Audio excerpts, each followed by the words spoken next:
Welcome to the show where the real ones vent. Politics, culture, and the world event. From Athens to Paris, got a global view. Alex Salt's out, I'm bringing truth to you. From diplomacy talks to the Hollywood scene, breaking down the headlines and what's in between. No scripts, no spin, just the facts and entertainment. Tune in every week, this is how to tame it. Follow both Infotainment, baby.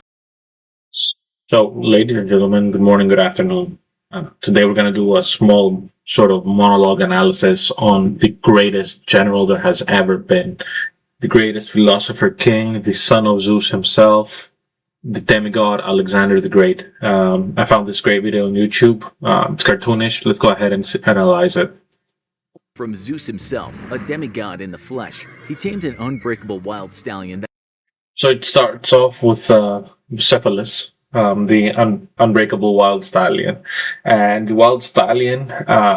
It's a very interesting story because he was brought in to Macedonia, and nobody could tame said horse. It was a beautiful black horse. It couldn't be tamed by anybody, but Alexander himself realized that the horse was afraid of his own shadow. So what he did is he basically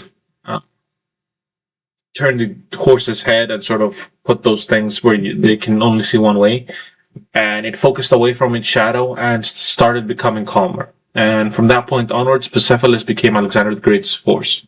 That full-grown men feared to approach at the age of 12, and that horse would carry him to military victory after military victory until his untimely death at the age of 32. He was tutored by one of the ancient world's greatest thinkers. His name says it all, Alexander. So it doesn't say which great thinker that was, but that great thinker was Aristotle, right? So Aristotle instilled in Alexander the Great all of the sort of philosophical aspects that Aristotle had analyzed in his books. Now, if you've read Aristotle's books, he has a very specific interpretation about the philosopher king and how he should expand into the world and expand Hellenism, not as a race, but as an ideal across the globe. Alexander the Great. But how much about Alexander is really true and what's fiction? And ultimately, with a whopping 0 Instagram followers, can we truly say that he was all that great? Haters and historians alike will tell you that Alexander the Great was born in 356 BC to the Macedonian king Philip II and his King Philip by that time had one eye because his other eye had been taken in battle. Philip was a very aggressive king. Macedonia was a beautiful kingdom at that point. It had expanded across, well, it hasn't taken Greece, but it had expanded across many aspects of the Greek land. So it was a very powerful, very rich kingdom at that point in time. Wife Olympias. A true Greek, however, knows that Alexander was actually the love child of Zeus himself. So that is rumored that, yes, Olympia and Zeus were, putting tables together, and that Alexander was the offspring of Zeus himself. Now, Zeus has been said to take many forms. It's a good justification for outside of marital affairs. We will never officially know. Who had a nasty habit of popping down on Earth and taking various animal shapes to con women into sleeping with him. In many ways, Zeus was the original frat boy. Alexander's father was already an impressive figure, a brilliant military leader and politician both. Through force of arms and political maneuvering, he turned Macedonia into a military and cultural powerhouse, which was a pretty impressive feat because in the ancient world, Macedonia was basically the backwoods of Greece. That is very true. Ambitions, though, weren't limited to his strengthening of Macedonia. One of the key things at Macedonia at the time was that its capital city was not Thessaloniki or anything like that. It was actually Pylia. It was by a port. So there was ample of space for trade and conquest. It was just not, up until that point, it was not being utilized strategically. Now, King Philip changed that dynamic by utilizing his port very strategically. And he had a dream that would be handed down to his son, Alexander, to conquer the mighty empire of Persia. To date, Persia had been a world superpower. So that is true. Yeah, I'm sure you all have seen 300, and then 302. So Persia was a big empire at that point in time. It expanded from modern-day Iran and eastwards up until the gates of Greece. It was Greece's natural enemy at that point in time. in many fields of science and philosophy, and it was backed by a formidable military which tried again and again Military that was not very strategic, truth be told. It was mostly based in volumes and strength. to destroy the stubborn and defiant Greeks. To dream of conquering this mighty nation was, to put it lightly, a very optimistic dream. At the age of 13, Alexander was personally tutored by Aristotle, a man so famous that even if you know nothing about his teachings, you definitely recognize the name. So we're going to do a separate video on some of Aristotle's teachings because it's very interesting teachings, and it could be applied to modern day society too, especially when it comes to things like leadership and choosing leadership, because this kind of train of thought is what we lack in democracies today. Ancient world's greatest minds, Aristotle fostered a curiosity in the young prince and sharpened an already formidable intellect. Alexander learned philosophy, medicine, politics, and art from Aristotle, and also that he should treat non-Greeks as if they were slaves. So this is very controversial because Alexander at some point in his career gave a speech about how his Greek general should return back to Macedonia and he will continue expanding eastwards with his foreign army at that time. So Alexander had this idea from Aristotle himself, which was a predominant idea in Greece, that anybody who is not Greek is a barbarian. But Alexander did not see that as just genetics. He also saw the cultural side of it, right? So in his idea, Hellenism would spread a lot by interbreeding with foreigners. And that would instill the principles and the values of a true Hellene, a true Greek, to non-Greeks. Thankfully, when Alexander would begin his military conquests later in life, he would discard this belief, and this would help him establish his mighty, if short-lived, empire. In 340 BC, Philip went off to attack Byzantium and left the young Alexander in charge of things at home. Alexander used the opportunity to prove that even though he was just a teenager, he was destined to be a great leader, and gathered the army for a successful attack against the Magi, a people who lived in what's now the southeastern Baltics. 2 years later, Philip returned home, determined to unite Greece under one banner, and went to war against a coalition of Greek city-states led by Thebes and Athens. So Thebes and Athens were the predominant sort of empire states, the city-states at that point in time that ruled Greece. They too had a coalition between them, a sort of balance of power, if you like, because Athens was the strongest one and Thebes not that stronger. But it proved a very successful military cooperation and military alliance.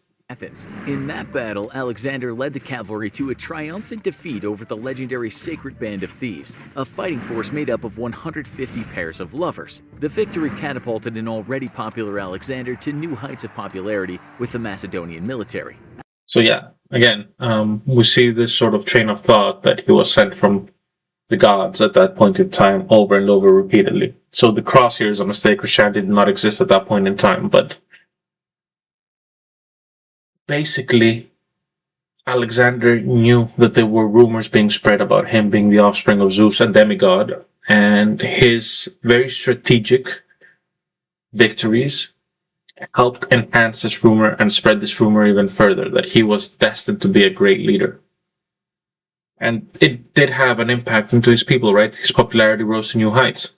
Alexander would need that popularity too, as a year later Philip divorced Alexander's mother, and then in a feast to celebrate his new marriage, Philip got into a fight with Alexander over his new wife. Alexander and his mother fled for fear of their lives, though Philip and Alexander were soon reconciled and he was allowed to return home. When Philip was assassinated shortly after, though, Alexander was not the clear heir to the throne, and he rallied the support of the military to help him kill his potential rivals. Solidifying his grip over Greece, Alexander then attended an assembly of Greek city-states, which had already been called for by his father. The Greeks were finally going to make good on the ancient dream of conquering Persia, and the assembly unanimously voted to make Alexander supreme commander of Greek forces. Before crushing Greece's ancient rival, though, he needed to secure the Greek peninsula. Alexander spent some time bringing wayward city-states into the fold, often by military force, as well as waging campaigns against the Thracians to the north. While in It is true, he first had to fight his domestic battles. If you know anything about Greeks, you know that they very, very, very seldomly and rarely unite under a flag and don't challenge leadership. It's in their nature to be rebellious. And while he was given the authority to the conquest of Persia, there was a lot of inside domestic rebels that he had to crush. Greeks have united under the flag in many instances. So World War One, World War Two, fantastic instances in modern history. But even then, there was a lot of aftermath that came with it, both in challenges of leadership as well as next steps during that process.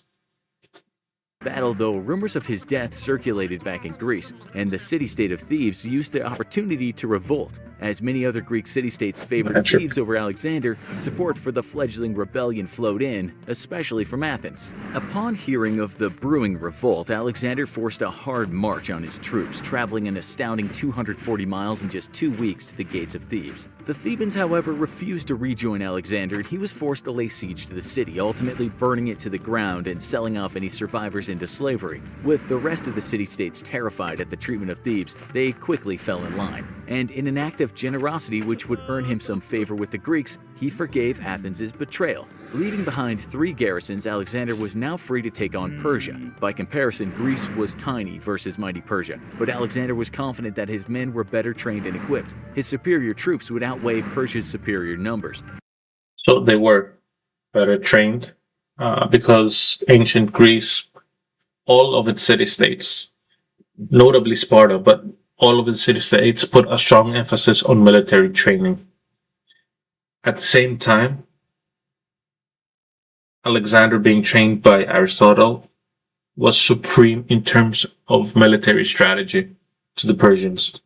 That theory Notably, also by that point in time, Persia was an empire that had lasted for quite some time. So, like all empires, at some point there was a power vacuum and a strength vacuum that had been created internally.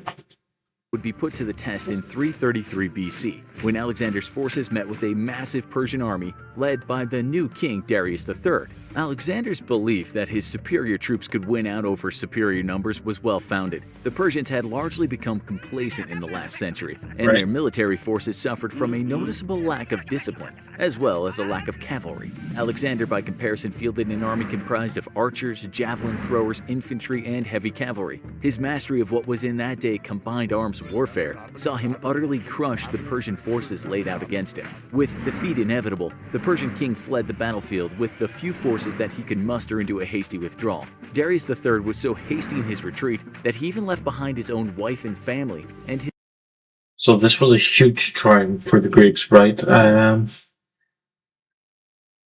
There were many instances of victory against the Persians across Greek history, but being able to defeat Persians outside of Greece, so no longer as a defensive stance but an offensive stance, was phenomenal at that point in time, and still to this very day could be considered as such.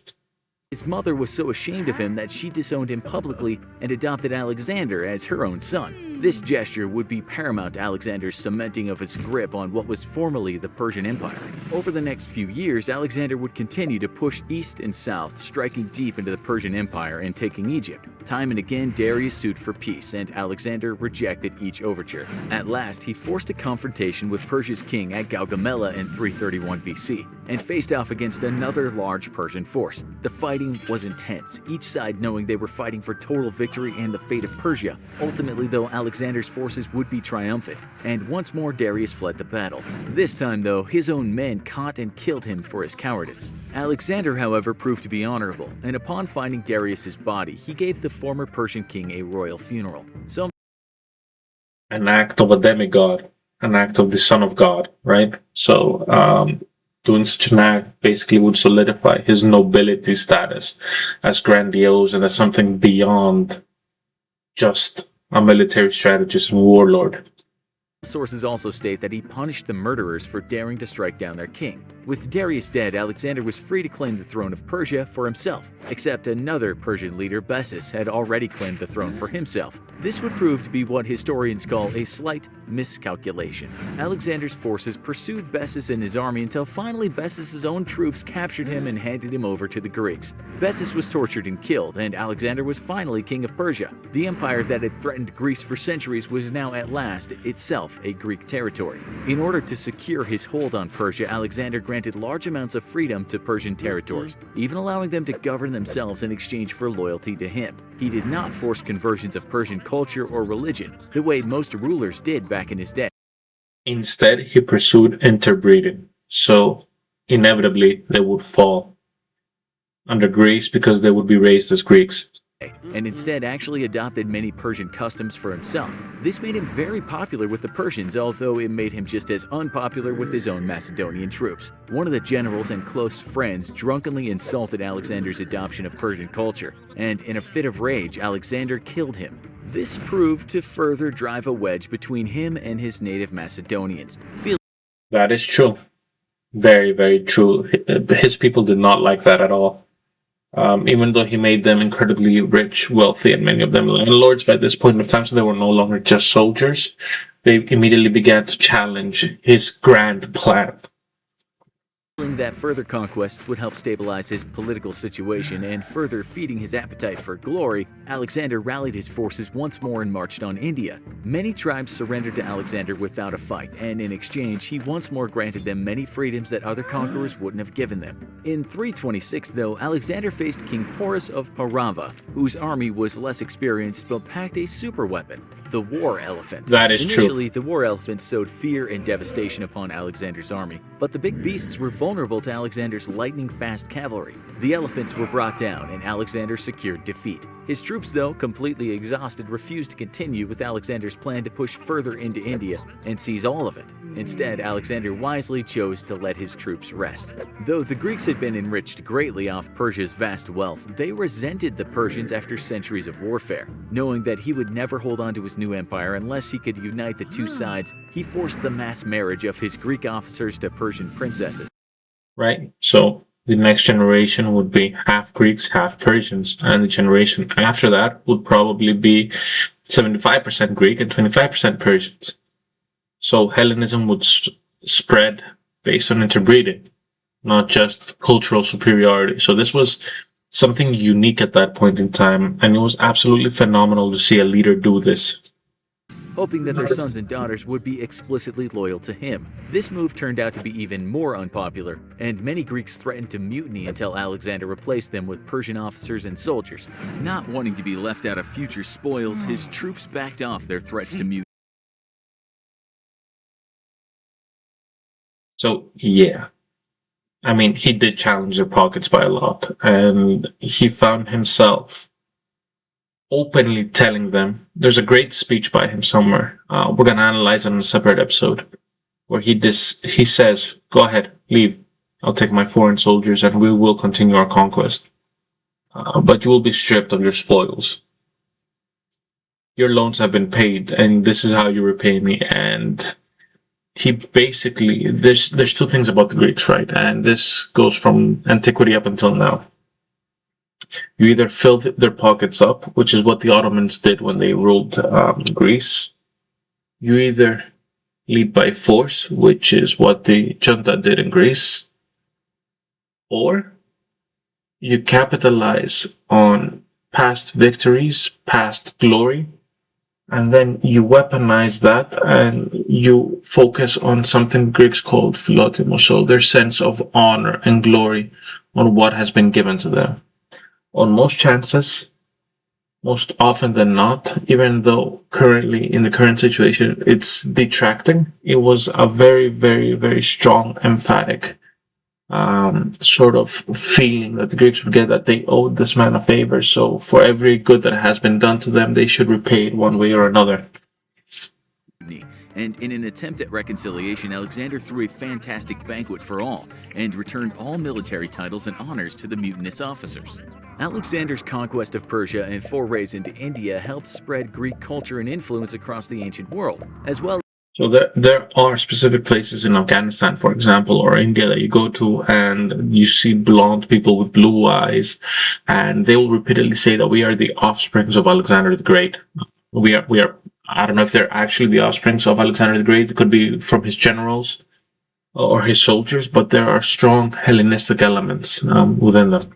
Is bringing some of the best of Persian thinking to the Greek world. The unity that his conquests had brought to two of the greatest people of the ancient world would spur the Hellenistic age, and Alexander founded many of the ancient world's most important centers of cultural and scientific development. Among many of his accomplishments was the setting of a silver standard for currency, which facilitated trade all across his former empire. His liberating of huge amounts of wealth from the former Persian Empire's treasury also greatly boosted trade and wealth across the Mediterranean. So Alexander the Great was the greatest capitalist to have ever existed, but the fairest capital to have ever existed as well. His mysterious death at the age of 32 made him one of history's shortest-lived rulers. Some believe that he was poisoned by a political rival, of which he had many both on the Greek and Persian side. Others, though, believe that he died due to malaria, which he contracted during his travels in India. Whatever the cause of his death, Alexander proved to be the only thing holding the India is unbeatable, like the amount.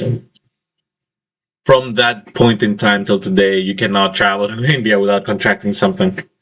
fragile empire he had created together, and following his passing it immediately began to fall apart at the seams. His generals began to war amongst themselves in a bid to become the new supreme ruler. Ultimately, it's unknown if Alexander could have really held his empire. So yeah, what is notable is that the moment he died, his generals went to war with each other and most of the empire collapsed. So he was very, very, very short-lived.